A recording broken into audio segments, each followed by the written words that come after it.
გამარჯობა, მოგესალმებით ყველას, მე ვარ ბექა პატურაშვილი, ეს არის Redline-ი, დიდი მადლობა რომ მიყურებთ ყველას მოკითხვა და რიგით მეორე ეპიზოდს უკვე ბოლო 2 დღის განმავლობაში ვიწყება ესეთი შავ-თეთრი კადრებით, სადაც ჩანს ღია ზღვა, სადაც ჩანს რუსული ჩრდილოვანი ფლოტის ტანკერები, სადაც ჩანს ეს ყველაფერი უკრაინული შორსმოქმედი დრონების ობიექტივის პერსპექტივიდან, ასე ვთქვათ. ცალკე აღნიშნვის საგანია ეს გულის ფორმის მწვანე სამიზნეები ამ კადრში. ერთგვარი ირონია არის. აი ესე შეგვიძლია დავასათაუროთ, რომ ესე სიყვარულით ბრჭყალებში ეჯახებიან უკრაინული დრონები და შესაბამისად უკრაინული სანქციები ეხება რუსეთის ენერგორესურსებს, რომლის გატანასაც ისინი ცდილობენ ერთის მხრივ ექსპორტზე და მეორეს მხრივ ისინი ცდილობენ, რომ აი ამ გზით, მას შემდეგ რაც სახმელეთო გადაზიდვები ფაქტობრივად ბლოკირებული არის ყირიმის ნახევარკუნძულის მიმართულებით, ცდილობენ რომ როგორღაც ეს ალტერნატივა გამოეყენებინათ და ტანკერებით გადაეზიდათ პორტებში, მაგრამ ეს მცდელობა სრული კრახით დასრულდა. ჩემ წინა ეპიზოდში მე ვყვებოდი, რომ ერთგვარი რეკორდი იყო, რომ ერთი ღამის განმავლობაში უკრაინელებმა 14 ხომალდს დაარტყეს ჯამში და მართლაც წარმოუდგენელი რაოდენობა იყო, მაგრამ ამ შემთხვევაში გაორმაგება გვაქვს აი ამ რეკორდის. 28 ხომალდი მხოლოდ ერთი ღამის 11 ივლისის ღამის მონაცემებით. 28 აქედან უმრავლესობა არის სწორედ ნავთობტანკერი, თუმცა არის ასევე მშრალი ტვირთის გადამზიდი გემებიც. აი ამ ფონზე რუსეთის ხელისუფლებამ მიიღო გადაწყვეტილება სწორედ, რომ აზოვის ზღვაში მთლიანად უნდა შეაჩერონ ნაოცნობა და ეს ყველაფერი გაურკვეველი ვადით. კაცმა არ იცის, როდის და რა ფორმით და რა მასშტაბებით გააგრძელებენ აქ ტვირთების გადაზიდვაც, რაც არის, ძალიან დიდი გამარჯვება პრინციპში უკრაინისთვის ამ ეტაპზე, ესე ვთქვათ, საბოლოო მიზნისკენ მიმავალი ძალიან დიდი გადადგმული ნაბიჯი არის, იმიტომ რომ ეს ამბავი მნიშვნელოვნად დაარტყავს რუსეთის ეკონომიკას ერთის მხრივ, ეს ამბავი ძალიან წინ წაწევს ყირიმის იზოლაციის საქმეს და მათ გეგმებს, რომელიც ჯერ კიდევ არ ვიცით როგორია ყირიმთან დაკავშირებით გულისხმობ უკრაინელების გეგმებს ახლო მომავალში, თუმცა გარკვეული ვარაუდები ამასთან დაკავშირებით არის და მეც გამომითქვამს წინა ვიდეოებში და რა თქმა უნდა, ის ამბავი, რომ აზოვის ზღვაში რუსეთმა კომერციული გემების მოძრაობა საერთოდ შეაჩერა, არის უდიდესი დამცირება, რა თქმა უნდა, რუსეთის სამხედრო ფლოტისთვის, რომელსაც ესე განადიდებდნენ ხოლმე. ფაქტია, რუსეთის სამხედრო ფლოტი არის პარალიზებული, ისინი ვერ მოქმედებენ საერთოდ და აბსოლუტურად უპრობლემოდ აი ესე დაუცველ მდგომარეობაში მყოფ ტანკერებს უბრალოდ თანმიმდევრულად ანადგურებდნენ გასული დღეების განმავლობაში უკრაინელი დრონის ოპერატორები. ხო, აქ საინტერესო დეტალი იყო, მოდი დავუბრუნდები ეს ფერადი გამოსახულება გვაქვს, როგორც წესი აქ, ძირითადად შავ-თეთრი კადრები არის ხოლმე, ალბათ იმიტომ რომ ეს არის ღამის ოპერაციები ძირითადად და თერმული გამოსახულება არის, თუმცა ეს არის დღის კადრი, როგორც ხედავთ, მზეანათებს ალბათ უკვე ეს გათენებულზე არის, დილით გადაღებული ეს ოპერაცია და შესაბამისად ფერადი გამოსახულება გვაქვს, ეს კი უკვე არის ალბათ თვითმხილველების მიერ გადაღებული სანაპიროდან, ნაპირთან ახლოს ხდებოდა ეს ამბავი და სხვა კადრებსაც გაჩვენებთ მე თქვენ მოგვიანებით. მანამდე მოდი გადავახვევ, იმიტომ რომ საკმაოდ გრძელი ვიდეოა, 4 წუთი და 53 წამი გრძელდება და მრავალი გემი არის დაზიანებული, როგორც თქვით, 28 ჯამში, ესეთი საკმაოდ დიდი მოცულობის ნავთობტანკერები არის, როგორც ხედავთ, ძირითად შემთხვევაში, თუმცა არის შედარებით მცირე ზომის ხომალდებიც. ეს ყველაფერი არ ნიშნავს, რომ ეს გემები სრულად განადგურდა, ძირითადად არის დაზიანებებზე საუბარი, მაგრამ ამოცანა შესრულებული არის უკრაინელების მხრიდან, იმიტომ რომ ეს ნიშნავს, რომ ეს გემები უბრალოდ ვეღარ შეძლებენ ოპერირებას, შესაძლოა საბოლოოთაც კი გაჩერდეს მათი მუშაობა და ვეღარ მოხდეს აღდგენა, ნაწილი შეიძლება აღადგინოს, მაგრამ ფაქტია, რომ ახლო მომავალში ისინი ვეღარ განაგრძობენ ოპერირებას და ფულის მოტანას რუსეთის ეკონომიკისთვის. ახლა მოდით დეტალებზე გადავიდეთ. 414 ბრიგადის მადიარის ჩიტებს უწოდებენ ამ ბრიგადას მისი მეთაურის, რობერტ მადიარის სახელიდან გამომდინარე. ხო, და აქ არის შეჯამებული სტატისტიკა. არასრული ერთი კვირა ხალხო. 6 ივლისის ღამიდან დაწყებულია ეს ოპერაცია, აი კონკრეტულად ამ ჩრდილოვანი ფლოტის მიმართულებით, ხო? 6 ივლისის ღამიდან 11 ივლისის ღამის ჩათვლით. 6 დღის განმავლობაში მათ გაანადგურეს, დააზიანეს, ამაზე უკვე ავხსენი, 76 რუსული ჩრდილოვანი ფლოტის ხომალდი. უბრალოდ წარმოიდგინეთ 76 გემი ერთად. და მათი ტევადობა და მათი ფუნქცია, მათი სარგებელი, ეს კიდევ ცალკე ამბავი არის. ამ ყველაფრის ზარალის მასშტაბის წარმოდგენა ალბათ წნევას უწევს ბევრ ხალხს კრემლში, მოსკოვში და არა მხოლოდ მოსკოვში. მოკლედ, სერიოზული დარტყმა, იმიჯის თვალსაზრისით სერიოზული დარტყმა ეკონომიკურად და სამხედრო თვალსაზრისით ცალსახად, იმიტომ რომ ამ ნავთობტანკერებით ყირიმის მომარაგების შემთხვევაში ცხადია, რომ ამ ტვირთების დიდი ნაწილი სამხედრო მიზნებს ხმარდება და იქ ფრონტის მომარაგებისთვისაც არის ცხადია განკუთვნილი, არა მხოლოდ ყირიმის დაკმაყოფილებისთვის და იქ მოსახლეობის დაკმაყოფილებისთვის, რომელიც უკვე დიდი ხანია პრინციპში საწვავის დეფიციტს განიცდის. ხო, აი აქ შეფასებითი ძალიან საინტერესო ფრაზა არის ამ პოსტის ბოლოს, აი ასე ჟღერს ის, რომ ტექნოლოგიური დამცირება გრძელდება რუსეთის იმპერიის და ის დაეცემა ყირიმის გამო. აი ესეც არის მნიშვნელოვანი გზავნილი, რაც მიუთითებს კიდევ ერთხელ, რომ ყირიმთან დაკავშირებით რაღაც გრანდიოზული გეგმები გააჩნია.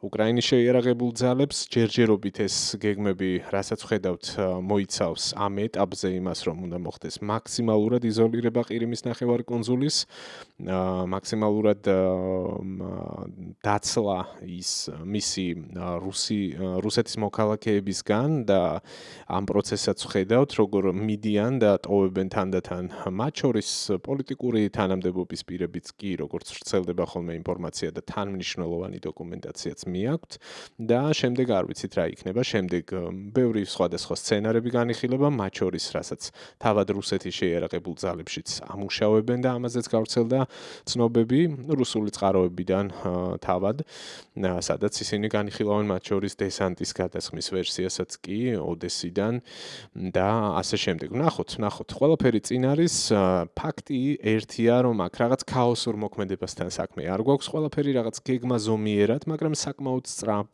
ტემპში ვითარდება და როგორც ჩანს, ეს კარგად დაგეგმილი და დიდი ხნის განმავლობაში გაწერილი სცენარია. ჩვენ კი მხოლოდ ის დაგვრჩენია, რომ თვალი ვადევნოთ და ამ ყველაფერს დიდი ინტერესით დავაკვირდეთ და მის შედეგებს ცალსახად. გავაგრძელოთ ახლა ამ ამბის სხვა გარემოებების ჩვენება, გვაქვს არაერთი კადრი, რომელიც თვითმხილველების გადაღებული არის, მათ შორის ეს კადრი არის ერთ-ერთი თავად ხომალდიდან გადაღებული, სადაც ჩანს, რომ დრონის შეტევა ამ შემთხვევაში, კონკრეტულ შემთხვევაში აცდა ამ ტანკერს, მაგრამ აქ ძირს ჩანს ნამსხვრევები, დიდი ალბათობით ეს იყო მეორე დარტყმის მცდელობა, ამ კადრით თუ ვიმსჯელებთ, ან არა. შესაძლოა ეს იყოს ახლოს აფეთქების ტალღის შედეგად გამოწვეული ნამსხვრევები. თუმცა არ ვიცით საბოლოოდ რა ბედი ეწია ამ კონკრეტულ ხომალდს, ძალიან ახლოს კი აუფეთქდათ ესე დრონი. ნახოთ აქ ხმაც ისმის.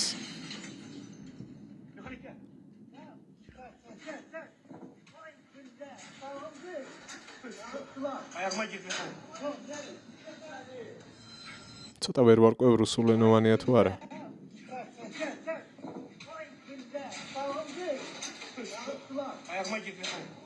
კი, მე მგონი რუსულენოვანი არის.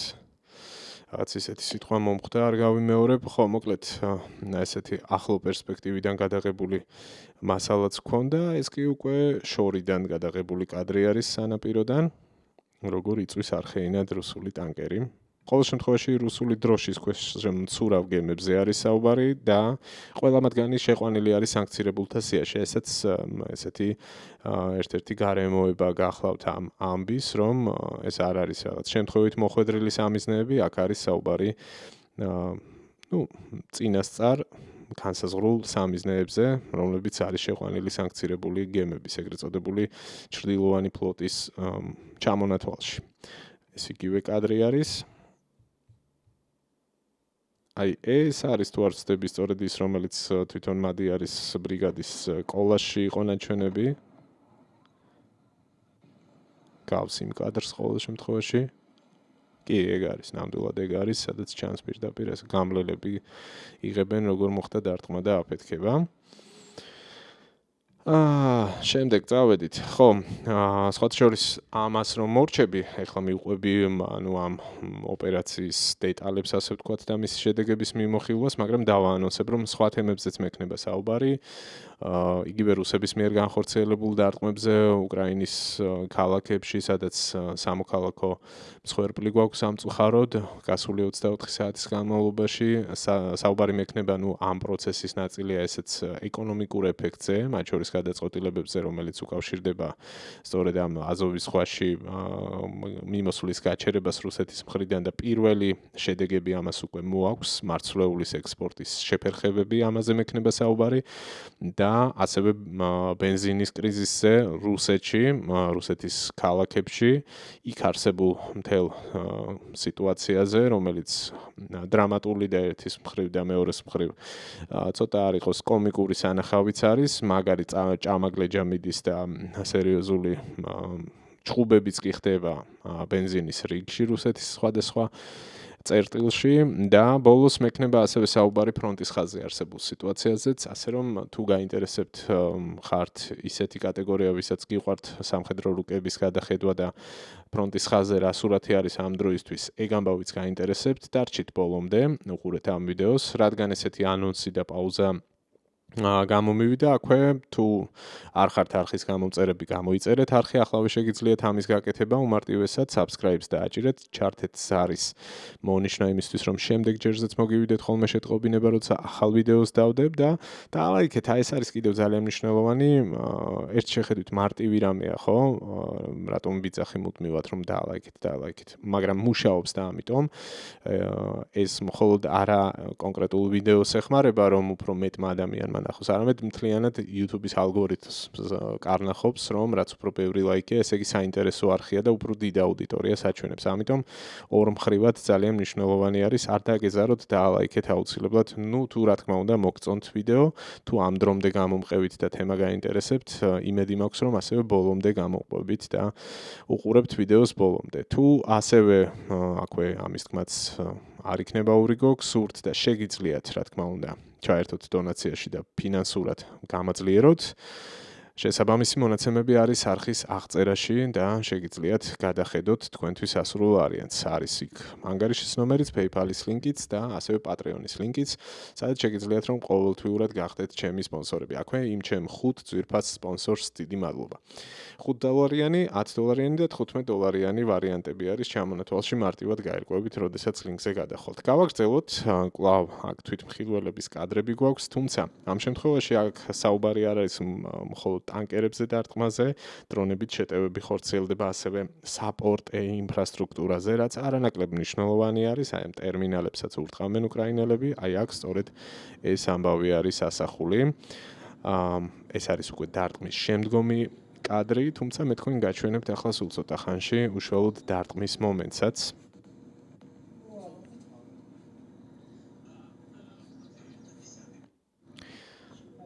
ეს იგივე კადრია. აი აქ გვაქვს საკმაოდ ისეთი ექშენია, ასე ვთქვათ. აი ესენი არ არიან რუსულენოვანი ხალხი. იქ იქნება ისეთი ბევრი შემთხვევა, როდესაც ცხოველი მეზღვაურებიც ხომ მუშაობენ ამ გადამზიდ ხომალდებზე და ტანკერებზე.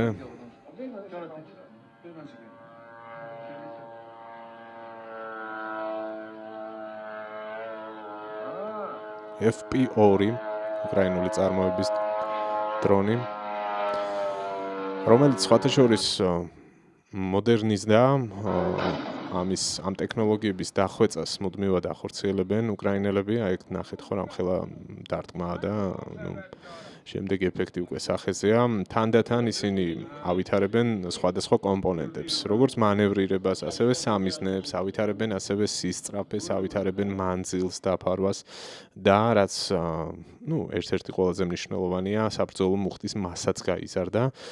არის დრონები მაგალითად ესეთი FP2-ები შემთხვევაში, სადაც 200 კილოგრამამდე არის მაგალითად საბრძოლო მუხტის მასად, რაც ცხადია, რომ იწვევს უფრო დიდ დაზიანებებს და ხო, ეს ამბავი ეხება შესაბამისი ვიზუალით იმ სიახლეს, რომელზეც უკვე მოგახსენეთ, რომ რუსეთის ხელისუფლებამ დროებით, თუმცა გაურკვეველი ვადით შეაჩერა აზოვის ზღვაში ნაოსნობა. ეს არის ინფორმაცია, რომელსაც როიტერი ავრცელებს თავის მხრივ, აქ არის წყარო მითითებული და ასევე აქ საუბარი არის იმაზე, რომ რუსეთში გაცემული არის განკარგულება პარასკევი დღის შემდეგ, ანუ უკვე 2 დღეა გაცემული არის ეს განკარგულება, რომ ყირიმის ხიდის ქვეშ გავლა ხომალდებისთვის არის შეჩერებული და აკრძალული.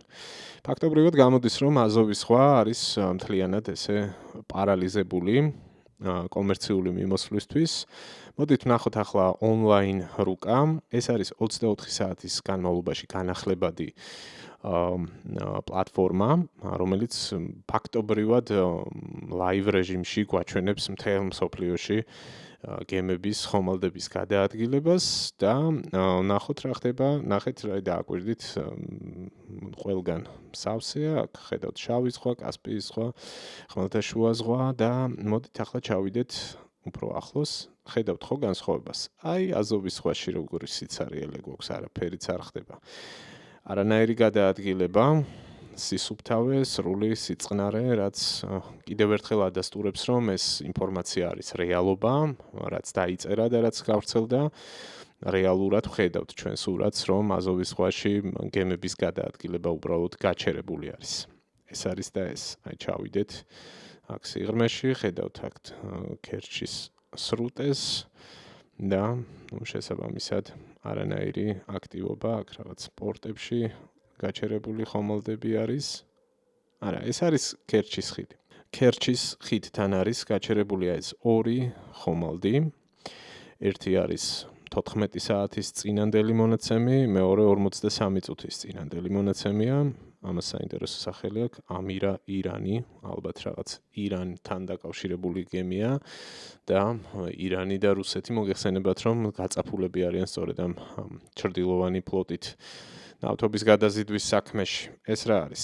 აქ კიდევ ერთი ხომალდი არის ნაჩვენებით 11 საათის წინანდელი ანაპა რუსული ხომალდია ამ შემთხვევაშიც.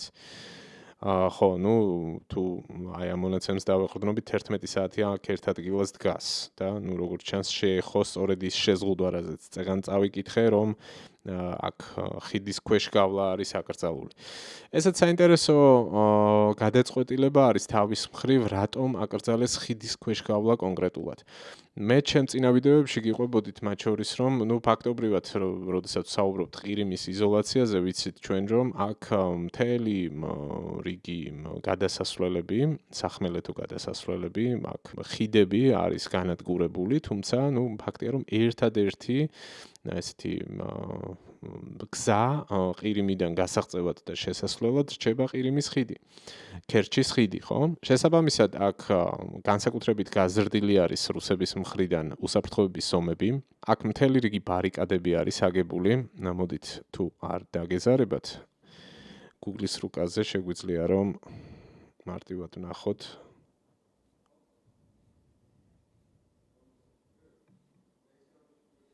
აი ამაზე ვსაუბრობ, ნახეთ. ეს არის ქერჩის ხიდი და დააკვირდით, ეს ადრეც გაჩვენეთ, მაგრამ ახლაც ვნახოთ. ეს ახლა Google-ის რუკაზე სატელიტურ ფოტოებში ცოტა დაგვიანებული გამოსახულება არის, მაგრამ დაახლოებით ერთი თვეა უკვე რაც ეს მდგომარეობაა. აი აქ ჩაყენებული არის რაღაც ბარიერის სახით ეს ძველი ხომალდები, დაახლოებით ეგეთი წარმოდგენა იქნება ამ სატელიტური ფოტოებით. კი ბატონო, რაღაც ძველი ტანკერები არის, ცარიელი ტანკერები, ეს მწყრივად ჩაყენებული. აქ მარჯვნივ თუ მარცხნივ ამ გასასვლელთან ეს კეთდება იმისთვის, რომ ცხადია წყალქვეშა დრონების მოქმედების შემთხვევაში ან წყალზედა დრონების შემთხვევაში უფრო მცირე გასასვლელები დატოვონ და შეუშალონ ხელი, მარტივი ლოგიკა არის.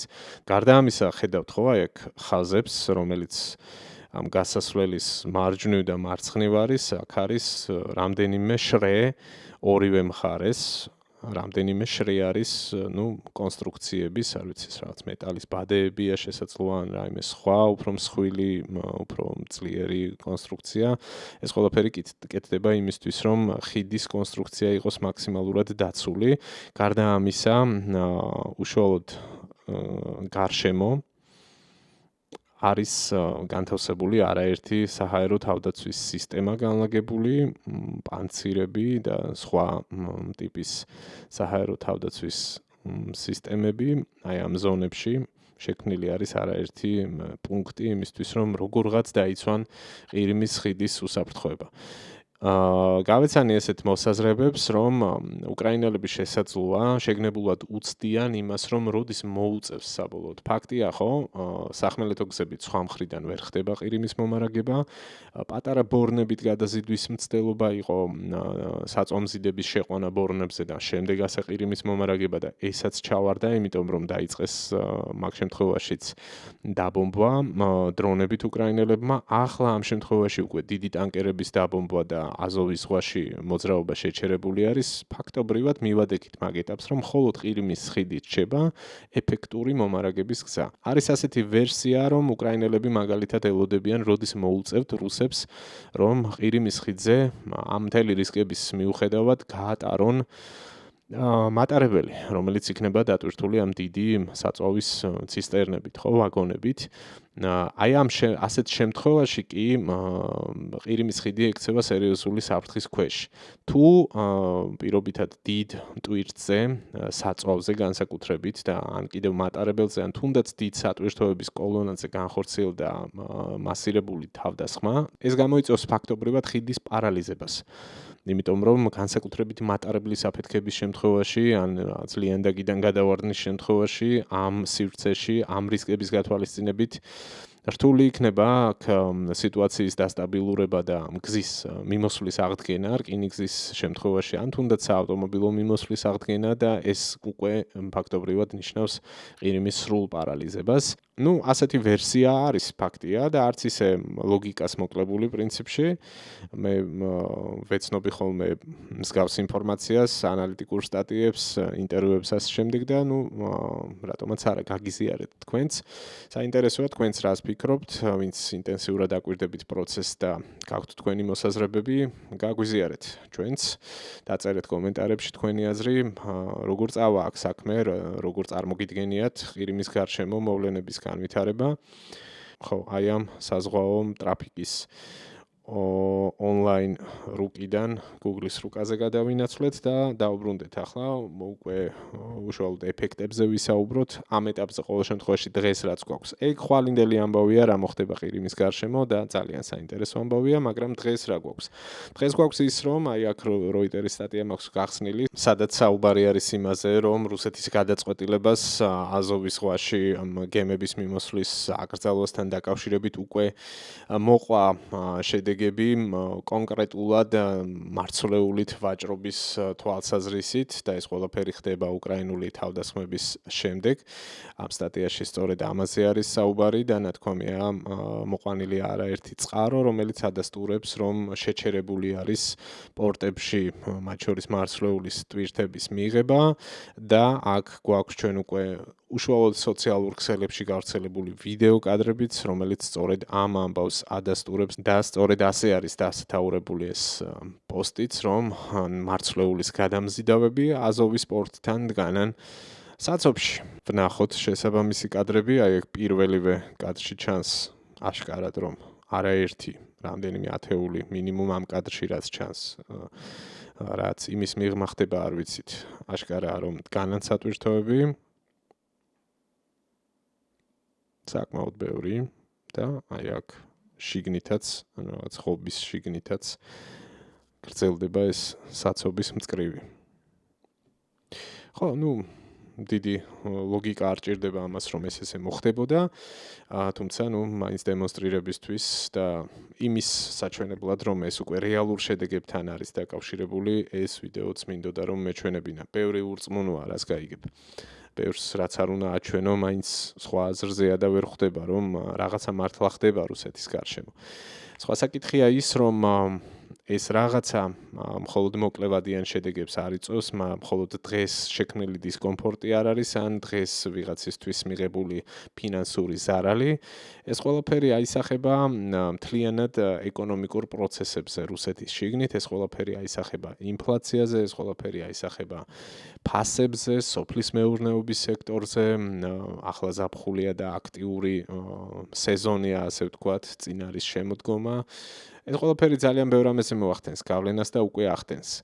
რუსეთის მოქალაქეები ძალიან ბევრ ქალაქში პოსტავენ, მათ უყვართ ეს ვიდეოების გადაღება და გავრცელება, მათ შორის მაღაზიებში იღებენ კადრებს, სადაც საჩვენებენ, რომ აი რძე გუშინ 100 რუბლი ღირს და დღეს 200 რუბლი ღირს და ასე შემდეგ ბევრ ამაზე. ეს ყველაფერი თანდათან უფრო თვალსაჩინო გახდება და უფრო მაღალ ნიშნულებს მიაღწევს, თუ ეს სიტუაცია ასე შენარჩუნდა და ამის შეცვლის ერთადერთი პერსპექტივა იმაში ჩანს, რომ პუტინმა მიიღოს ომის გაჩერების გადაწყვეტილება სხვანაირად მოკლევადებში, ისინი ამ კრიზისებს ვერანაირად ვერ დააბალანსებენ, რაც არ უნდა იცახოს პუტინმა, რომ რაღაც სტრატეგიული მარაგები გააჩნია, ეს ყველაფერი ბოდვაა, იმიტომ რომ საწინააღმდეგოზე მეტყველებს ფაქტები. რუსეთს რომ კონდეს საკმარისი მარაგები, თუნდაც საწვავის, რომ ამ ხელა გიგანტური ქვეყნის მოსახლეობა დააკმაყოფილოს, ბიზნესი დააკმაყოფილოს, წარმოება და ასე შემდეგ, მაშინ არ დაუდგებოდა საქმე ისე, რომ სასწრაფოდ ეხვეწებოდეს ყაზახეთს, რომ აი ჰუმანიტარული ტვირთის სახით მომაწოდე ბენზინი, არ დაუდგებოდათ საქმე იმაზე, რომ ინდოეთისთვის სასწრაფოდ დაეწყოთ ინდოეთთან მოლაპარაკებები ბენზინის იმპორტზე. ამ ხელა ქვეყანა, რომელიც ცნობილია თავისი ენერგორესურსების ექსპორტით, თავად გახდა სასწრაფოდ ასე ფორს-მაჟორულ სიტუაციაში იმპორტიორი და ამ პროცესს ხედავთ. ერთმანეთს გამორიცხავს ძალიან მარტივი ლოგიკა არის ამ შემთხვევაში და მარტივად შიშულდება სიმართლე პუტინის სიტყვებთან მიმართებით. ეს არის და ეს. ხო, რომ არ გამექცეს ახლა თემა და დინამიკა რომ არ დავკარგოთ, იმის თქმა მინდა რომ ეკონომიკური ეფექტი იქნება. იმაზე მძიმე ვიდრე ამას წარმოაჩენენ რუსეთის საინფორმაციო საშუალებებში, ამას ხალხი უკვე გრძნობს და ამის რაღაც ცვლილების პერსპექტივა ნაკლებად ჩანს მათთვის. და საინტერესოა ეკონომიკური და ეს სოციალური ფონი, რამდენად განაპირობებს შემდგომში უკვე პოლიტიკურ უკმაყოფილებას. რუსეთში არჩევნები მოდის და რაც უფრო მნიშვნელოვანია, რუსეთში სულ უფრო მეტი საუბარი ისმის იმის შესახებ, რომ დიდი ალბათობით სწორედ მაგ არჩევნების შემდეგ საპარლამენტო არჩევნები არის შემოდგომას სექტემბერში, მაგის შემდეგ დიდი ალბათობით გამოცხადდება უკვე მობილიზაცია. და ამისთვის საინფორმაციო ნიადაგის შემზადება უკვე მიდის. ამის ნაწილია მათ შორის ის, რომ დღეს პესკოვის ინტერვიუს უსმენდი, სადაც მან კიდევ ერთხელ მიზანმიმართულად გაიმეორა, რომ ეგრეთ წოდებული სპეციალური სამხედრო ოპერაცია უკვე გადაიზარდა ომში. ეს აღარ არის სპეციალური სამხედრო ოპერაცია, ეს უკვე არის ომი. ომი კი გულისხმობს იმას, რომ უფრო სხვა გადაწყვეტილებების მიღების შესაძლებლობა ჩნდება პოლიტიკურად და საფუძველი და სხვადასხვა მექანიზმები ირთვება. მათ შორის ეს გულისხმობს იმას, რომ ჩაიკეტება საზღვრები, გამოცხადდება საგანგებო მდგომარეობა, გაიწვევენ ყველა სამხედრო ასაკის მქონე მამაკაცს თუ ქალს, არ ვიცი, სამხედრო სამსახურში და გაუშვებენ პირდაპირ ხორცს საკებ მანქანაში ფრონტის ხაზზე უკრაინაში. ამის ტექნიკური და სამართლებრივი საფუძველი მათ ექნებათ იმ შემთხვევაში, თუ გამოაცხადებენ საომარ მდგომარეობას და ამის შემზადება უკვე მიდის. ამას ემსახურება მათ შორის პროპაგანდისტების ნარატივის ცვლილებაც, სადაც ისინი აღარ მალავენ უკვე არსებულ ვითარებას და პრობლემებს ისე, როგორც აქამდე მალავდნენ.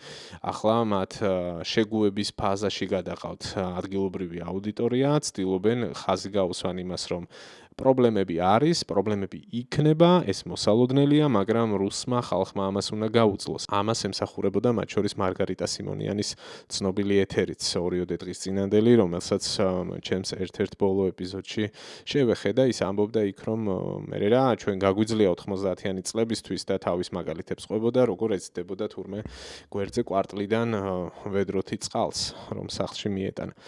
ერთ სიტყვით, ეგ პროცესი თანდათან გარდაუვალი ჩანს, რომ იქნება მობილიზაცია გამოცხადებული. ახლა მთავარი ინტრიგა და კითხვის ნიშანი იქ არის, რამდენად გადააგორებს პუტინი შემოდგომამდე აი ამ კრიზისს.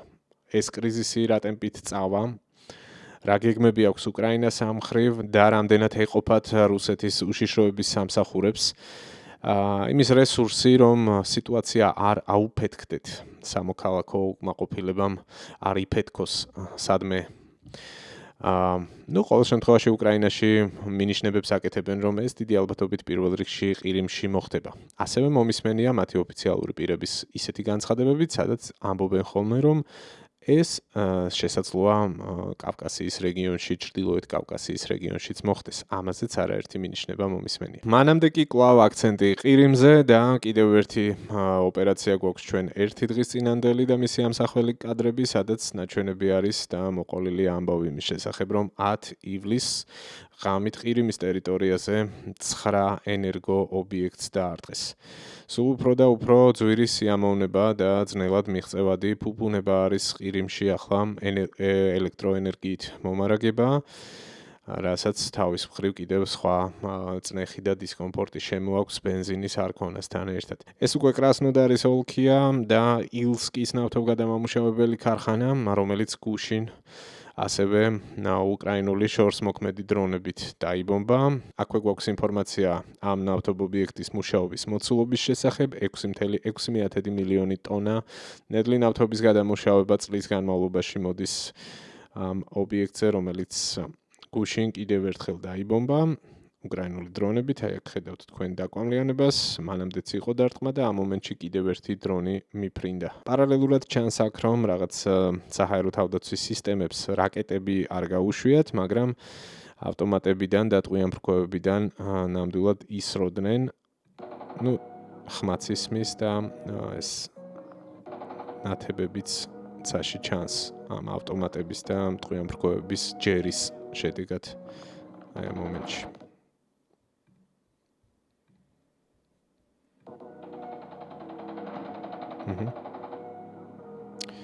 ამაზეა საუბარი.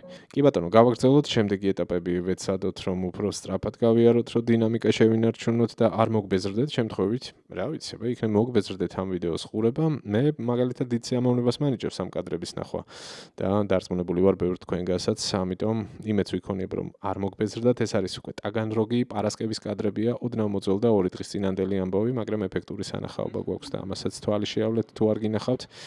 აქაც რაღაც რეზერვუარებია, ფაქტია, ამ კადრებში ჩანს, აშკარად აღიქმება, რომ ეს არის ნავთობ რეზერვუარები დიდი, რომელიც იწვის და აქ სახანძრო ბრიგადები პრინციპში უშედეგოდ ცდილობენ აქ ხანძრის ჩაქრობას, მაგ რეზერვუარებს ვეღარაფერს ვერ უშველიან, უბრალოდ ამოცანა არის, რომ ცეცხლი კიდევ უფრო მეტად არ გავრცელდეს. ეგ არის და ეგ.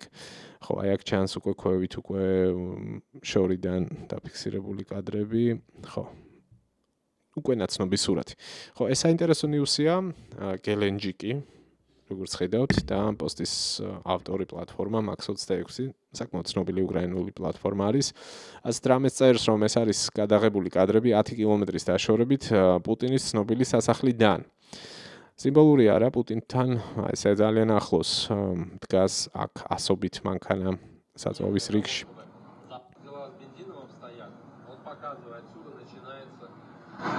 Пробка. Ну не пробка, а очередь на заправку, которая будет, наверное, через километр. И не факт, что там вообще есть бензин. Все вот эти вот люди стоят в очереди по 5 часов. Просто для того, чтобы заправиться. ხო, მოდი აღარ გავაგრძელებ. Заправки в Фимне есть дизель по 115 გასაგებია, ხო, რასაც ლაპარაკობს. კილომეტრობით რიგები ბენზინის რიგში მოლოდინში დგას ხალხი. ხო და აი ამ პროცესში ზოგს ნერვები უმტყუნებს ხოლმე, ერთი კონფლიქტი გვაქვს აქ, პატარა. Страсти накаляются. Вот так вот заправляются люди. Относитесь друг к другу с уважением. Все мы равны, и всем нам нужен бензин. Все хотим заправляться. აჰა. შვიდობის მყოფელია, მაგრამ ამათ კითხია, ბა?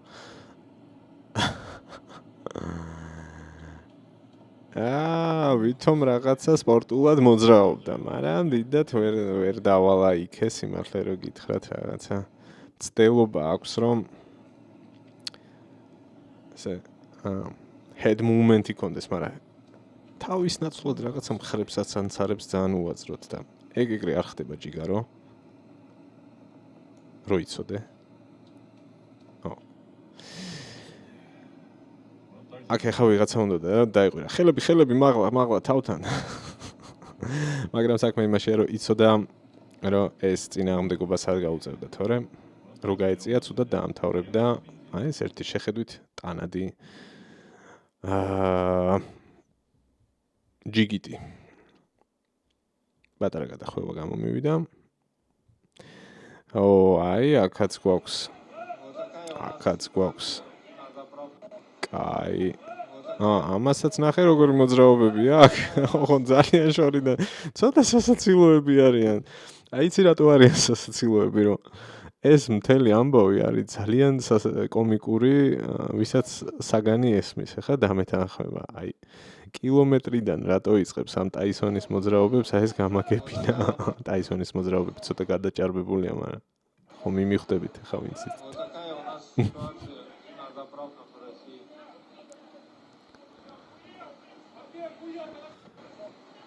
ძალიან სასაცილო ხალხია.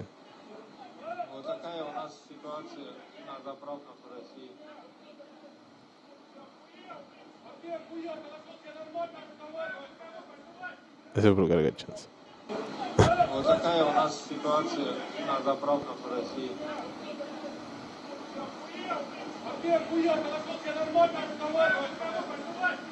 Ага, мицуда.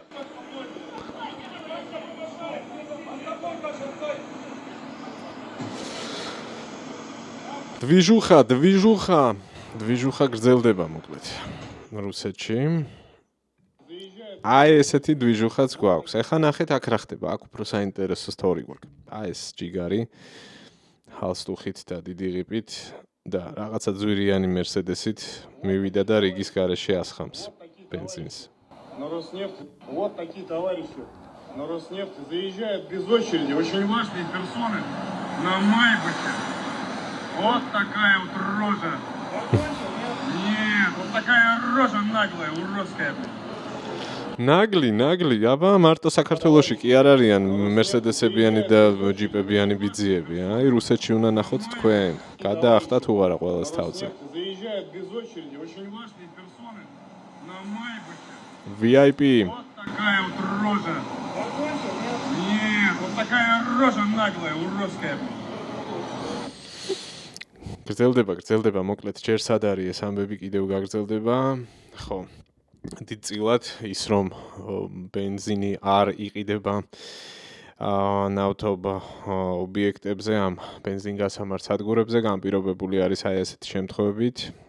გარდა იმისა, რომ ნავთობ გადამამუშავებელი ქარხნები იბომბება, ძალიან დიდი პრობლემები არის მომარაგების თვალსაზრისით, განსაკუთრებით ეს ეხება ფრონტის ხაზთან 100-150 კილომეტრის სიღრმეში ტერიტორიებს. ძალიან ეფექტური კადრია, ესაც 2 დღის წინანდელი ამბავია, მაგრამ ნამდვილად ღირს ნახვად შეხედეთ რა ხდება გზებზე, მარცხნივ გადავარდნილი სატვირთოების საწომზიდები.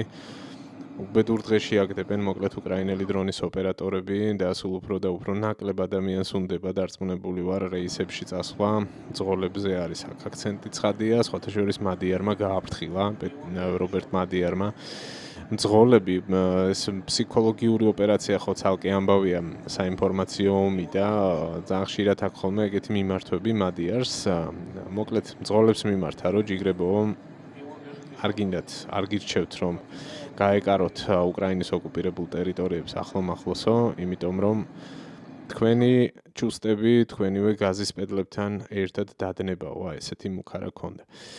ხო, ესაც ძალიან, პრინციპში ძალიან ახალი კადრი არის FP2-ის მოქმედება დონეცკის რეგიონში, ვიდრე ამ ვიდეოს ჩაწერას დავიწყებდით ცოტა ხნით ადრე დაიპოსტა.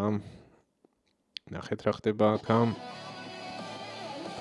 სამეთაურო პუნქტის განადგურებაზე არის ამ შემთხვევაში საუბარი. დონეცკის ოლქში დაარტყეს აი ესე. ნახავთ ახლა ეს ხმაგავთ ის მუსიკის გამო. ნახეთ რა მხელა შენობა და FP2-ის დრონი. აი ამაზე ვსაუბრობდი წეგან ზუსტად თუ გახსოვთ რომ ძალიან იცვლება ამ დრონების შესაძლებლობები. ნახეთ ამ ხელა შენობაზე ერთი დრონის დაცემა რამ ხელა აფეთქებასთან გრევას იწვევს. გეგონება რაღაცა საავიაციო ბომბი დაეცა, ისეთი ეფექტი აქვს რა. ანუ მნიშვნელოვნად არის გაზრდილი მათი საბრძოლო მუხტი როგორც ჩანს. ეს უკვე მეორე დრონის პერსპექტივიდან გადაღებული კადრია, იქ ის აფეთქება ჩანდა და შემდეგ უკვე დამატებით მეორე სხვა შენობა ახლოს კიდევ დაიბომბა. სამეთაურო პუნქტი მოკლედ დონეცკის ოლქში, რომელსაც დაარტყეს უკრაინელებმა.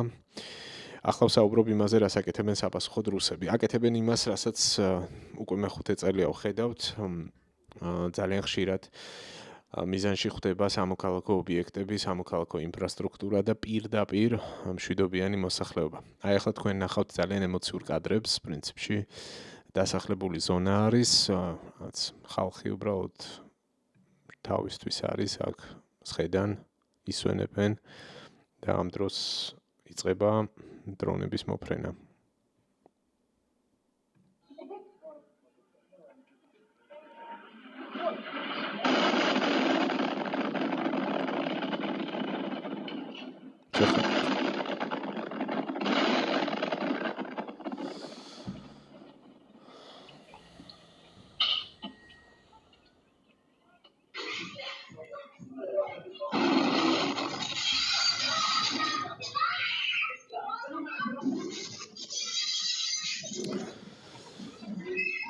აი ვინმე თუ დაიწყებს წუწუნს, რომ საწყალ ხალხს რას ერჩიან და რუსეთში იტანჯებიან თურმე ბენზინის რიგში, აი ეს კადრები აჩვენეთ საწყალ ბავშვს, როგორ ეხუტება დედამისი და ცდილობს, რომ საკუთარი სხეულით დაფაროს აი ესე, რომ რამე არ დაუშავდეს. და ნუ ეს კიდე ყველაზე მსუბუქი სურათია, ამაზე ხო თანხმდებით. რა დღეშია უკრაინაში მშვიდობიანი მოსახლეობა, ღამეები სთენება თავშესაფრებში, მეტროებში, ბომბები, ბალისტიკური რაკეტები, დრონები თავზე და ეს ყველაფერი მიზან მიმართულად კეთდება მშვიდობიანი მოსახლეობის დასაწიოკებლად და კეთდება მათ გასატეხად. აი ეს ყველაფერი კი ეს კადრები გადაღებული არის სუმში, 11 ივლისის მასალა არის, ანუ ახალი მასალა არის. ამ ვიდეოს ალბათ დილით დავდებ, მაგრამ ნუ რეალურად 11 ივლისის ღამეს ვწერ. სულ ახალი ამბავია, 5 ადამიანი არის კონკრეტულად აი აქ განხორციელებული იერიშის დროს დაღუპული, აქ ხედავთ ზუსტად სუმის ოლქში მიტანილი იერიშის შედეგს და შესაბამის ფოტო მასალას და აქ მაქვს კიდევ ვიდეო მასალაც. აი აქ ყველაფერი გაცილებით კარგად ჩანს ეფექტის თვალსაზრისით. ხალხი, ქუჩა, საცხოვრებელი კორპუსები. აი რა ქვია ახლა ამას? რამე სტრატეგიული ობიექტია თუ რა? აქ არასრულწლოვნების სხედრებია. ავტობუსი, ავტომანქანა, ჩვეულებრივი საცხოვრებელი სახლები, კორპუსები, ნახეთ რა მხელა აფეთქება. არ ვიცი ბომბი იყო შესაძლოა ეს სულაც საავიაციო ბომბი იყო აქ ამ შემთხვევაში და არა დრონი. კი, აგერ არის გლაიდმო. ეს არის მართვადის ავიაციო ბომბები, ჩვენ გამოყენებული. ბავშვიც არის დაღუპულებს შორის 4 წერია აქ, მაგრამ წინა ნიუსში ვნახეთ, რომ 5-მდე იყო, 5-მდე გაიზარდა მოკლედ აქ მსხვერპლი, ესეთი იყო ყოველ შემთხვევაში ბოლო მონაცემები. აქ რა გვაქვს, ხო, აქ კიდევ ესეთი შემაჯამებელი პოსტია პრინციპში, 120 დრონით განხორციელდა უკრაინის სხვადასხვა ქალაქებში და ოლქებში თავდასხმა გასული 24 საათის განმავლობაში, 12 რაკეტა, ამ 12-დან 9 ბალისტიკა, ანუ 6 ბალისტიკური რაკეტა იქნა გამოყენებული და ნუ ჩამონათვალი ოლქების, ოდესა, კიევი, ხარკოვი, ზაპოროჟიე, დონეცკი, სუმი, ჩერნიჰივი და ყველგან არის მსხვერპლი, ყველგან არის ნგრევა, ყველგან არიან დაშავებული მშვიდობიანი მოქალაქეები და ბავშვები.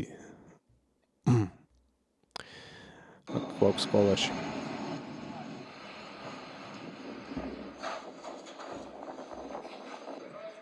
აი ამას აკეთებს რუსეთი უკვე მე 5 წელია. წარმოუდგენელ რამეს უძლებს უკრაინელი ხალხი. და ნუ არ ვიცი. აღფრთოვანებას იწვევს მათი შემართება და ბრძოლის უნარიანობა. ისინი მზად არიან, რომ არაფერი არ დაუთმონ რუსეთს და ბოლომდე იბრძვიან. ახლა კონტრასტი არ გაინტერესებთ? გამოკითხვა მოსკოვის ქუჩებში. გამოკითხვა, რომელიც ეხება მობილიზაციას და ეხება ეგრეთ წოდებული სპეციალური სამხედრო ოპერაციის გაგრძელებას.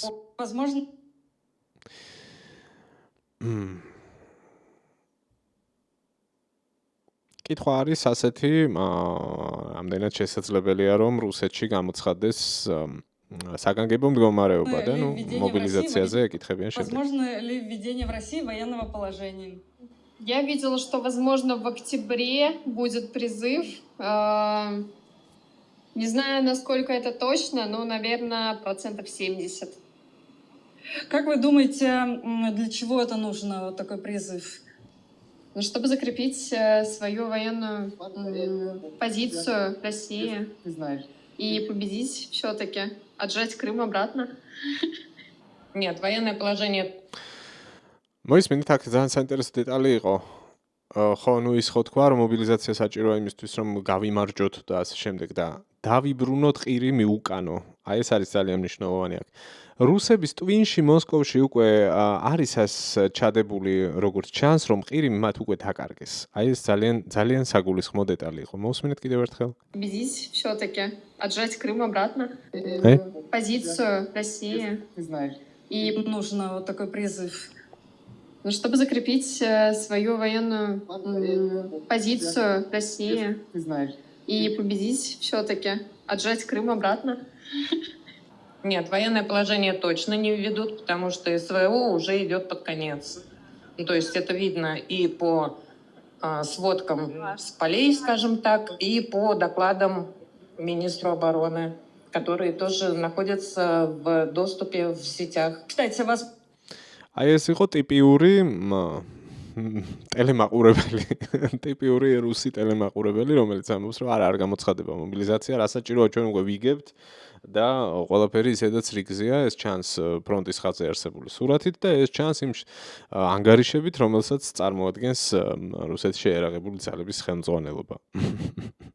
можно ли в России введение военного положения? В каком смысле?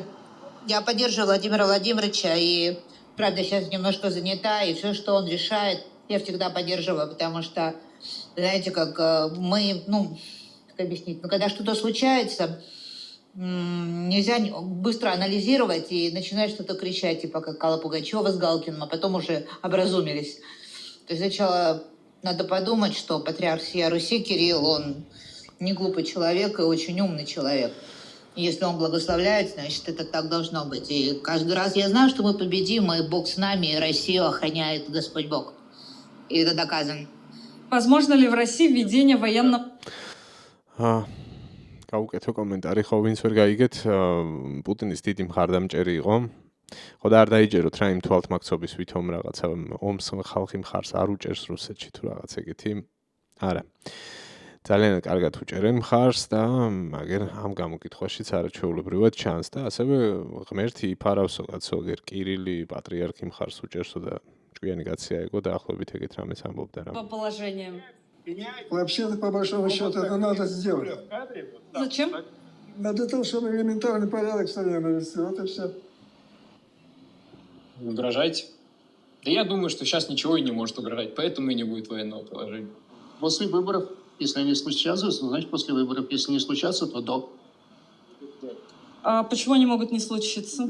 Потому что ведут военное положение. А как думаете, для чего его вводить вообще? Неужели так все плохо?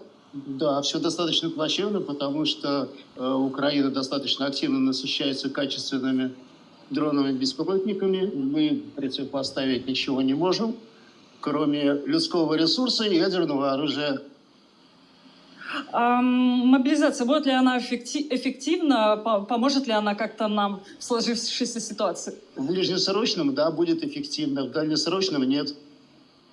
Как думаете, какие последствия могут быть у этого? Очень плохие, потому что когда не поможет активное вливание людей, будет применено ядерное оружие. Я думаю, что возможно, но не хотелось бы. ხო, ანუ არის ხალხი, ვინც არათუ მობილიზაციის გამოცხადებას უჭერს მხარს აიმხრობა. არამედ ჩქარა უნდათ ამის გაკეთება დროზეა, ეგ ყველაფერი გასაკეთებელიო და გესმოდათ ალბათ. იქ ხალხი თუ არ ეყოფა, არც ბირთვული იარაღის გამოყენებაზე არ უნდა თქვან უარი. ასე ფიქრობენ ყოველ შემთხვევაში, თუმცა ეგრე მარტივი ეგ ამბავი არ არის და არავინ არ გამოიყენებს ბირთვულ იარაღს, სხვათა შორის ეგ მინიშნებები დღეს სწორედ თავის ბოლო განცხადებაში პესკოვმაც გააკეთა და როგორც ჩანს რომ წაუჭოჭეს ცოტა მათ შორის ჩინეთიდან ამ საკითხზე საუბრის გააქტიურების შემდეგ და იქით იყო მიმართული რომ დაამშვიდეს რომ ჩვენ რაღაც მესამე მსოფლიო ომის დაწყებას არ ვაპირებთო, არც ბირთვული იარაღის გამოყენებას არ ვაპირებთ თუ რუსეთის არსებობას საფრთხე არ შეექმნებაო. ესეთი ეს ქონდა რა ქვია, გზავნილი ქონდა პესკოვს. რუსეთის არსებობის საფრთხე აქ ცხადია არ დგას, უკრაინა მათ არსებობას არ ემუქრება, უკრაინა იცავს თავის ტერიტორიებს და ცდილობს რომ საკუთარი ოკუპირებული ტერიტორიებიდან განდევნოს რუსეთის საოკუპაციო არმია. ეს არის და ეს უკრაინა არ აწარმოებს ომს რუსეთის წინააღმდეგ მის ტერიტორიების დასაპყრობად, ან კიდევ რა ვიცი, რაღაც მოსკოვის ასაღებად. ეს რუსეთი აწარმოებს ომს იმისთვის, რომ სამ დღეში კიევი უნდა აეღო. ეს ისე, ვისაც ავიწყდება კონტექსტი, შევახსენოთ. ხო, მობილიზაციაზე ვსაუბრობთ და ლოგიკურად,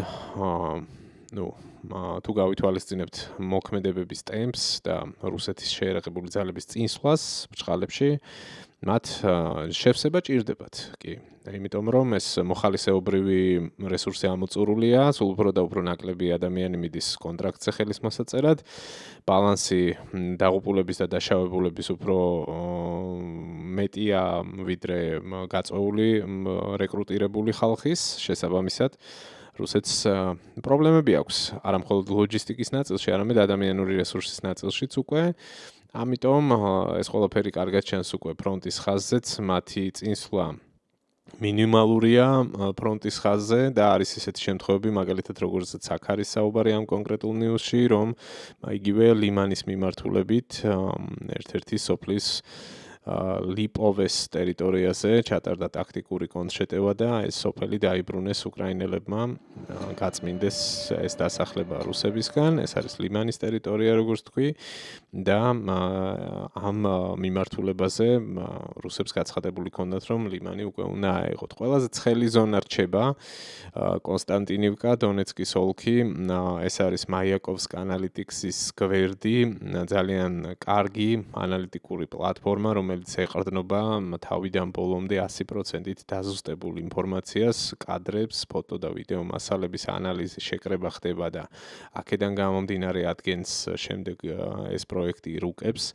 თუ რა ხდება ფრონტის ხაზზე. აქ საუბარი არის იმაზე, რომ სიმართლეს არ შეესაბამება სხვადასხვა პრორუსული წყაროების მიერ გავრცელებული ცნობები იმის შესახებ, რომ კონსტანტინივკას ტერიტორიაზე უკრაინელი ჯარისკაცები არიან ალყაში მოხვედრილი, რომ ეს ქალაქი ახლა რუსეთის კონტროლის ქვეშ არის, მათი საოკუპაციო არმიის. არა, ეს ესე არ არის, მართალია ფლანგებიდან ხედავთ, რომ გაზრდილი არის შეტევების მიმართულებები, გაზრდილი არის ნაცრისფერი ზონა ეგრეთ წოდებული, მაგრამ ცენტრალურ და აღმოსავლეთ ნაწილს უკრაინის შეერაღებული ძალები აკონტროლებს, ამაზეა სწორედ ამ პოსტში საუბარი, თუმცა ეს ყველაფერი ხდება ინფილტრაციის ზრდის ფონზე, ანუ ეს ეგრეთ წოდებული შტურმავიკების ჯგუფების შეჟონა ეტაპობრივად ხდება ქალაქში, ქალაქი დაკარგული არ არის, ბრძოლები გრძელდება და არის ეგრეთ წოდებული ზონებიც, შერეული ზონებიც, სადაც მაგალითად შესაძლოა რომ ერთ კორპუსში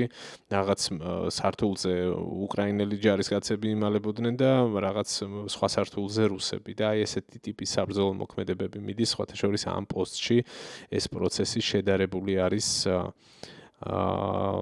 სიტუაციასთან, რომელიც იყო არც თუ ისე დიდი ხნის წინ პოკროვსკში მიმდინარე ბრძოლების დროს, აი აქ ამაზე არის საუბარი სწორედ, პოკროვსკშიც ასე ხდებოდა ძალიან დიდი ხანი თითქოს აცხადებდნენ, რომ პოკროვსკი აიღეს რუსებმა, მაგრამ რეალურად იქ რამდენიმე თვის განმავლობაში გაგრძელდა ბოლო ფაზაზე მაქვს საუბარი, თორე ისე წელიწად ნახევარზე მეტი ხნის განმავლობაში მიდიოდა პოკროვსკისთვის ბრძოლა, აქ გაგრძელდა ესეთი ტიპის წინააღმდეგობა. და როგორც ჩანს დაახლოებით იგივე სცენარით ვითარდება სიტუაცია კონსტანტინივკას შემთხვევაშიც. მთავარი კითხვის ნიშანი აქ არის განსხვავება უпростоრად იმაში მდგომარეობს, რომ პოკროვსკის შემთხვევაში რუსებს ლოჯისტიკის პრობლემა არ ჰქონდათ, ეს უკვე ახალი რეალობა არის. ამ შემთხვევაში უკრაინელები მათ შორის დონეცკის მიმართულებაზე სერიოზულ კრიზისს უქმნიან მათ მომარაგების ჯაჭვებს, აი ეს განახლებადი რუკაც, რომელიც სწორედ მაიაკოვსკის ანალიტიკის არის, აჩვენებს სწორედ აი ამ მონიშნებს, რომ დონეცკის ოლქშიც ტრასებზე იბომბება ეს საწომზიდები და მესენი რა ქვია სამხედრო სატვირთო ავტომობილები და ცხადია ეს ყველაფერი გავლენას ახდენს მყისიერად თუ არა ეტაპობრივად გავლენას ახდენს ფრონტის ხაზზე არსებულ სურათს. ეს მნიშვნელოვნად დაეწყო სამხრეთის მიმართულებას და დიდი ალბათობით არ არის გამორიცხული რომ ცოტა ხანში ეს პროცესი ვიგრძნოთ კონსტანტინივკას მიმართულებაზეც. ერთი რამ ფაქტია რომ დაახლოებით 1 თვის წინ უფრო ესეთი მიძალება იყო კონსტანტინივკას გარშემო მომრავლდა ეს ნაცრისფერი ზონები, გაიზარდა ნაცრისფერი ზონა, მაგრამ ეხლა სიტუაცია რაღაცნაირად დადგა. რაც ნიშნავს იმას, რომ შეტევის ტემპი რუსების მხრიდან შემცირდა და ესაც დიდი ალბათობით სწორედ შესაძლოა მომარაგებას და იქ რესურსებს უკავშირდება, ხო, ლოგიკურად, აბა სხვას რას უნდა უკავშირდებოდეს. ერთ სიტყვით აქ წინააღმდეგობა ჯერ კიდევ გრძელდება, ნაადრევია იმის თქმა, რომ კონსტანტინივკა დაეცა, რა თქმა უნდა, ობიექტურობა მოითხოვს, რომ ითქვას, რომ შესაძლოა ეს ქალაქი დაიკარგოს საბოლოოდ, თუმცა ეს ერთ დღეში და ორ დღეში არ მოხდება. აქ ბრძოლა ჯერ არ დამთავრებულა და ამას სიტუაცია ცალსახად აჩვენებს. ძალიან შერეული პროცესია და ინტენსიური ბრძოლები მიდის. ამას აჩვენებს თუნდაც ეს მონიშნებიც, ნახეთ, ერთ ზონაში რამდენი რამე ხდება. ლურჯი მონიშნები, რაც უკრაინელების დაბომბვას აჩვენებს ამ შემთხვევაში და დრონებით შეტევებს, წითელი მონიშნები, რაც რუსების შეჟონვას, აი აქ ჯარისკაცების იდენტიფიცირებას აჩვენებს გარკვეულ სექტორებში და ასე შემდეგ. ანუ აქ სიტუაცია დუხს ძალიან ცდილობს რუსეთი, რომ რაღაცა პოლიტიკური ბენეფიტი მიიღოს, რომ სადღაც გამარჯვება გამოაცხადოს, აცხადებს რუსული პროპაგანდა, რომ კონსტანტინივკა აღებულია, მათ ჭირდებათ შესაბამისი დროშის ოპერაციები ეგრეთ წოდებული, რომ ვინმე მააფრიალოს და ასეთებიც ხდება, რომ შემდეგ აი ესეთი წერტილები სწორედ ამას აღნიშნავს, რომ სადღაც გაშალეს დროშა და მერე მათ მალევე ანეიტრალებენ ხოლმე, მაგრამ ეს არ ნიშნავს, რომ აი აქ რადგან რუსული დროშის მონიშნა არის, არ ნიშნავს, რომ ეს ტერიტორია უკვე რუსების კონტროლის ქვეშ არის. არა, რა თქმა უნდა. კარგი, წავიდეთ ახლა ფრონტის სხვა ნაწილებში. აქაც გადავხედოთ სურათს, აქ დონეცკის ოლქი გვაქვს, მოდით სამხრეთით ზაპოროჟიეს მიმართულებაზე წავიდეთ. ზაპოროჟიეზე იმის თქმა შეიძლება, რომ აქ განსაკუთრებით კარგ წინსვლას და ტემპს აჩვენებენ უკრაინელები კამინსკეს მიმართულებაზე. პლავნი უკვე ნაცრისფერ ზონაში არის მოქცეული, როგორც ხედავთ. აქ ფლანგებიდან ცდილობენ, რომ კამინსკეზე წნეხი გაზარდონ და არ არის გამორიცხული, რომ ახლო მომავალში ეს დასახლებული პუნქტი და გარშემო დასახლებული ზონები მთლიანად აითვისონ უკრაინელებმა. ამას ხელს უწყობს ის ამბავიც, რომ ერთ-ერთ წინა ვიდეოშიც ვახსენე, აი აქ ხიდი ააფეთქეს მომარაგების თვალსაზრისით რუსებს პრობლემები აქაც დაეტყობათ და ეს ყველაფერი მთლიანობაში გავლენას მოახდენს აქ არსებული სურათის ცვლილებაზე. ვნახოთ, როგორ წავა სამხრეთით ძალიან კარგად მიდის საქმე უკრაინელების შეტევების ხარჯზე, ცოტა ხანში Deep State-ის რუკაზე გადავალ და იქ ფერებში განსხვავება განსაკუთრებით გამოჩნდება. და აი აქაც ხედავთ ხო სამხრეთის მიმართულებაზე რა ხდება, რამდენი სატვირთო მანქანის და საწვამზიდის განადგურების ფაქტი არის ასახული, ხო? ანუ ეს ყველა რომ იცოდეთ, ვინც პირველად უყურებთ ჩემს ასეთ ანალიზს, გეტყვით რომ დადასტურებული ფოტო ან ვიდეო მასალით დადასტურებული ფაქტი, აი ეს მოვნიშნე მაგალითად, ლინკი ამიბმული, სადაც ჩანს უკვე შემდგომ კადრი, შესაბამისი გეოლოკაციის დადგენა ხდება. ყველა მონიშნა, აბსოლუტურად ყველა მონიშნა არის დასაბუთებული და დაზუსტებული აი ამ წყაროს მიერ. და ნებისმიერი ასეთი მონიშნა არის ავთენტური, რეალური ამბავი. შესაბამისად აქ რაღაც манипуляციებზე საუბარი ზედმეტი არის, ფრონტის ხაზის მოცემულობა თავისი რუკით და თავისი მიმდინარე საბრძოლო მოქმედებების ამსახველი კადრებით არის რეალური. რა თქმა უნდა, აქ საუბარია იმაზე, იმ მასალებზე, რაც ღია წყაროებში ვრცელდება. ღია წყაროების ანალიზზე დაყრდნობით არის შედგენილი ეს რუკები. ეხლა გადავალ Deep State-ის რუკაზე. სადაც შეგვიძლია რომ დროში გადავიდეთ და ესე ნახოთ რა განსხვავებები არსებობს მაგალითად ბოლო 1 კვირის განმავლობაში ფრონტის ხაზზე კონსტანტინივკით დავიწყოთ ამ შემთხვევაშიც და შემდეგ სამხრეთითაც გაჩვენებთ და უფრო ჩრდილოეთით და ჩრდილო-აღმოსავლეთით. აი კონსტანტინივკა, ეს არის 11 ივლისის მონაცემი. Deep State არის უკრაინული წყარო, მაიაკოვსკა ანალიტიკისგან განსხვავებით, მაიაკოვსკა ანალიტიკსი ეს არის ევროპული ერთ-ერთი პლატფორმა. ეს არის უკრაინული, ცოტა გვიან ასახავენ ხოლმე მონაცემებს, მაგრამ ფაქტობრივი სურათი სხვა დამოუკიდებელი წყაროების ანალიზისგან, მათ შორის ამერიკული თუ ევროპული წყაროების ანალიზისგან დიდად არ განსხვავდება. დრამატული განსხვავებები ყოველ შემთხვევაში არ გვაქვს. იგივე რომ შევადაროთ, ხო, აქაც რაც ხდებოდა, ხო? ეს რუსული რუკა არის, ამას ცოტა ხანში დავუბრუნდები.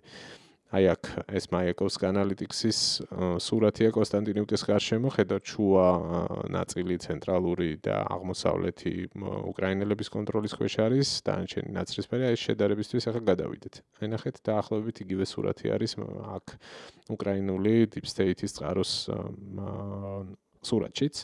და ახლა წავიდეთ უკან. რა ხდება ბოლო დღეების განმავლობაში? აი 10 რიცხვისთვის აქ ნაცრისფერი ზონა გაფართოვდა კონსტანტინივკას და სამხრეთ დასავლეთით, ასე ვთქვათ. აი აქ 8 რიცხვში ქონდა პატარა წითელი ზონის ცვლილება კონსტანტინივკას აღმოსავლეთით. მანამდე 7-ში ქონდა ცვლილება. თუმცა ეს არის შემოგარენი ქალაქის, რაც მინდვრებია და არა დასახლებული პუნქტი. და ივლისის თვეში მეტი არაფერი. აი ეს არის სულ ბოლო 2 კვირის მონაცემი კონსტანტინივკას გარშემო. რა თქმა უნდა, აქ წნეხი არის, კიდევ ერთხელ გავიმეორებ, რომ რუსები ცდილობენ, რომ აქ რაღაც განსაკუთრებული შედეგები აჩვენონ, მინიმუმ პოლიტიკურად ეს ჭირდებათ.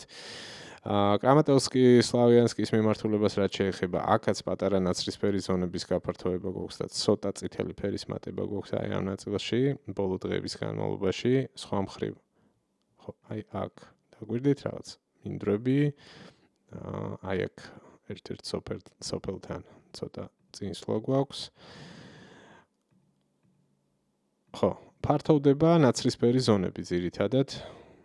არის მცირეოდენი წინსვლა, მაგრამ არა რაღაცა დრამატული და განსაკუთრებული, რომ თქვათ ახლა რომ არ იქა და რუსეთის საოკუპაციო არმია კრამატორსკს და სლავიანსკს უახლოვდება. არა, რა თქმა უნდა, აქ ძალიან შორია ჯერ კიდევ მაგ მიზნამდე და აი ამ წერტილიდან, სადაც არის ახლა ფრონტის ხაზი, დასახლებულ პუნქტებამდე არის უზარმაზარი და არაერთი შრე უკრაინის თავდაცვის ხაზების და ამ ყველაფრის გადალახვა რუსებს ძალიან გაუჭირდებათ და ეს დროში წარმოუდგენლად გრძელი პროცესი იქნება თუ კიდევ შენარჩუნდა მათი შეტევის ტემპი საბოლოოდ. ნახოთ, ეგ ყველაფერი გამოჩნდება. ლიმანის მიმართულებასაც დავხედოთ. გერბატონო, წავიდეთ უკან. ნახეთ ხო? პატარა ნაცრისფერი ზონის გაფართოება გვაქვს აქ.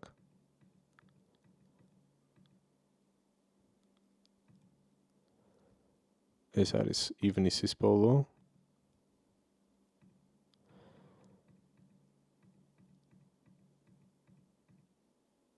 მეტი ივლისის თვეში ლიმანის გარშემო აქ არაფერი არ არის Deep State-ის რუკაზე ნაჩვენები. საუბარი ზედმეტია ქალაქის აღებაზე, რასაც მაგალითად რუსული პროპაგანდა ასე აქტიურად აშუქებს, რომ აი ლიმანი უკვე ჩვენია, ასე ამბობენ, არ არის რა თქმა უნდა.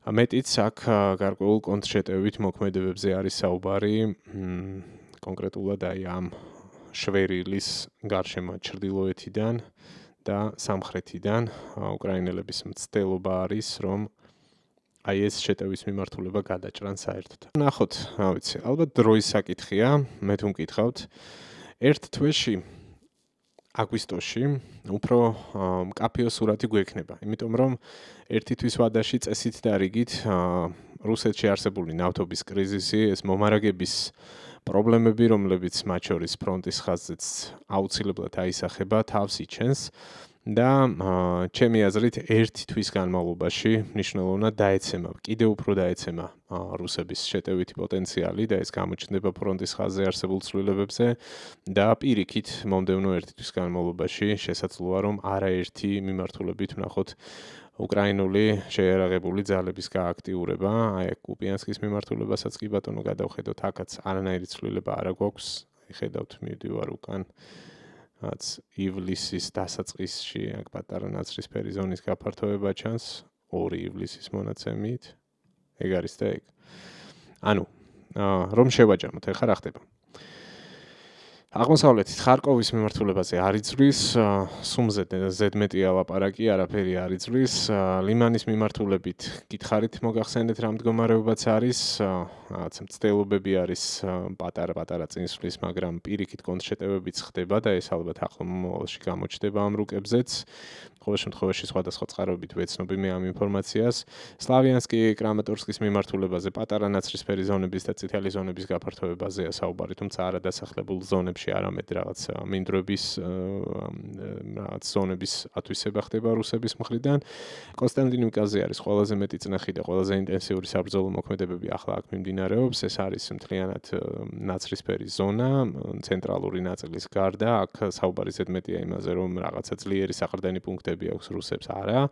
შეჟონვა არის, საკმაოდ დიდი ინფილტრაცია გვაქვს, მაგრამ არა ისე, რომ კონსტანტინოვკა დაცემულ ქალაქად გამოვაცხადოთ, ამ ყველაფრისგან ჯერჯერობით შორს ვართ და ნახოთ საერთოდ კითხვის ნიშანია, მოხდება თუ არა ეგრე და სამხრეთით ყველაფერი ცალსახად სხვანაირად არის.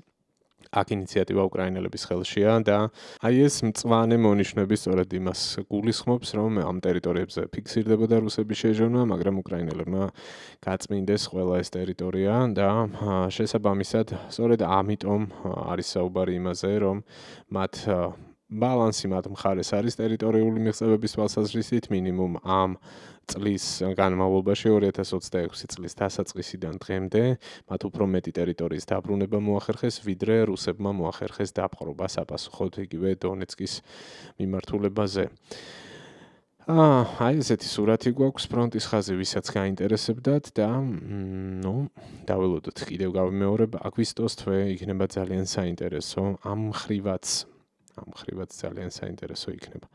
აი ეს არის რუსეთის თავდაცვის სამინისტროს დაქვემდებარებაში არსებული პლატფორმის რიბარის მიერ შედგენილი რუკა, სადაც ასევე დასტურდება. პრინციპში იმაზე მეტი არის აქ ნაჩვენები, ვიდრე Deep State-ის უკრაინულ წყაროზე. იმ თვალსაზრისით, რომ ეს არის სამხრეთის მიმართულება, დნეპროპეტროვსკის მიმართულება, აი აქ როგორც არის მითითებული, აქ არის გადიდებული კონკრეტული ზონები, აი ეს ზონა და ასევე აი ეს ზონა და აქ ორივე შემთხვევაში ნაჩვენები არის შეტევის მიმართულებები, უკრაინელთა ეს ლურჯი ისრები, ყველა შემთხვევაში აქაც, ყველგან სადაც არის ლურჯი ისრები მიუთითებს უკრაინელების შეტევებზე, აი აქ ყველგან და წითელი ისრები მიანიშნებს რუსების შეტევის მიმართულებებზე და მათ მანევრებს. ანუ თავად რუსებიც, რუსული პროპაგანდისტული არხებიც აღიარებენ იმას, რომ ინიციატივა მინიმუმ სამხრეთის მიმართულებით, დნეპროპეტროვსკის, საპოროჟიეს მიმართულებით აქვს უკრაინის შეიარაღებულ ძალებს. ამიტომ ამაზე ნუღარ დაიწყება ახლა რაღაცა სპეკულაციები, თითქოს მე რაღაცა უკრაინულ წყაროებს ვაწვევი და ასე შემდეგ, თითქოს რაღაც ცვლი არსებულ სურათს და განსხვავებულად გიყვებით, არა, მიუხედავად იმისა, რომ მე მაქვს პოზიცია ამ ომში და ამას არ უმალავ და ღმერთმა დამიფაროს მალავდე, მიუხედავად იმისა, რომ ძალიან გულშემატკივრობ უკრაინას, რეალობაა და ვცდილობთ, რომ სხვადასხვა წყაროები ვაჩვენოთ. ამ შემთხვევაში ეს არის რუსული წყარო, იმ შემთხვევაში არის უკრაინული, სხვა შემთხვევაში ევროპული თუ ამერიკული, მათ შორის ომის შემსწავლელი ინსტიტუტის ანალიზსაც ხშირად ვეცნობი ხოლმე. ყველა მთელი მსოფლიო აღიარებს იმას, რომ რუსეთის წარმატებაზე საუბარი ზედმეტია და სწორედ ამიტომაც სჭირდება რაღაცა ახალის მოფიქრება პუტინს, ამიტომაც საუბრობენ ახლა ისინი მობილიზაციის გამოცხადებაზე, რანაირად შეიძლება, რომ ერთის მხრივ ამბობდე რომ ფრონტის ყველა მიმართულებაზე წინ მიიწევ და მეორეს მხრივ ამბობდა იმას, რომ ხვალ მობილიზაცია უნდა გამოცხადეს. ეს ორი რაღაცა ხო ერთმანეთთან შეუთავსებელია. უბრალოდ ძალიან მარტივი ლოგიკა არის. თუ კონტრაქტზე გაწეული ხალხის რაოდენობა ყოფნის, თუ ამ მხრივ ყველაფერი რიგზეა და სიხარულით გარბიან რუსეთის მოქალაქეები ეგრეთ წოდებულ სპეციალურ სამხედრო ოპერაციაში მონაწილეობის მისაღებად და გასამდიდრებად, მაშინ რატომ გჭირდება მობილიზაციის გამოცხადება? ეს ხო აბსურდია. თუ ტერიტორიული მიღწევები გაქვს, მაშინ რატომ აცხადება ყველაფერს და საომარი მდგომარეობის შემოღებაზე რატო ლაპარაკობს ხეს რუსული პროპაგანდა. ანუ აი აქაც კი ჩანს, ეს არის ყველაზე დიდი არგუმენტი რეალურად, თუ ვინმეს უნდა რომ პრორუსი გააჩუმოს, თავად რუსეთის აი ამ ნაბიჯების უბრალოდ არგუმენტად მოყვანა არის აბსოლუტურად საკმარისი. რანაირად იგებს და რანაირად აღწევს წარმატებას, თუ იქამდე მიუდგათ საქმე, რომ სასწრაფოდ მობილიზაციის გამოცხადება ჭირდებათ. მაგრამ მანამდე ვიდრე არჩევნები ჩატარდება და შემოდგომა დადგება, მანამდე ძალიან ბევრი რამე გვაქვს წინ. ივლისი წინ არის ნახევარზე მეტი, აგვისტო წინ არის და სექტემბერი. ამ სამ თვეში არის ძალიან ბევრი რამ მოსალოდნელი და ნახოთ ყველა ერთად გავეცნობით რა და როგორ წავა. კარგით, დავასრულებ მოკლედ დღეისთვის მე მგონი ძალიან ბევრი ვილაპარაკე, ალბათ 1 საათზე მეტი გამოვა ეს ვიდეო. დიდი მადლობა ყურადღებისთვის, თუ ბოლომდე მიყურებდით და მისმენდით და საინტერესო იყო თქვენთვის, ეს მე ძალიან მიხარია. დატოვეთ კომენტარებში თქვენი მოსაზრებები და ალაიქეთ ვიდეო აუცილებლად. კიდევ ერთხელ შეგახსენებთ, თუ არ გაგიკეთებიათ, ეხლა გააკეთეთ ეგ ამბავი და გთხოვთ, რომ ასევე ამ პროექტის შენარჩუნებას და გადარჩენას ხელი შეუწყოთ ფინანსური მხარდაჭერითაც. ჩაერთეთ დონაციაში, გადადით მონაცემები ნახეთ ვიდეოს აღწერაში და თქვენთვის ასურველი ვარიანტი შეგიძლიათ აარჩიოთ. ანგარიშის ნომერი, PayPal-ის ლინკი და Patreon-ის პლატფორმის ლინკიც კიდევ ერთხელ შეგახსენებთ. ასევე დიდი მადლობა ჩემს 5 სპონსორს, უკვე 5 სპონსორი მყავს Patreon-ზე, თითოეულ მათგანს ძალიან დიდი მადლობა. და მათ ვინც სხვა ფორმით ოდესმე თუნდაც 1 ლარი გადმორიცხა ამ პროექტის მხარდასაჭერად. ძალიან მაგრები ხართ, ძალიან დიდ мотивაციას მაძლევთ და იმედია რომ კიდევ ბევრი გამოჩნდება თქვენნაირი იმისთვის რომ თვითმყოფადი გახდეს ეს არხი და მხოლოდ ჩემს მოხალისეობრივ რაღაცა რესურსზე არ იყოს დამოკიდებული. ჩემი მიზანი ეგ არის. დიდი მადლობა ყურადღებისთვის და ელოდეთ შემდეგ ეპიზოდს. ძალიან სწრაფად და ძალიან საინტერესოდ ვითარდება მოვლენები. ეჭვი არ მეპარება რომ მალე დაგიბრუნდებით. ნახვამდის.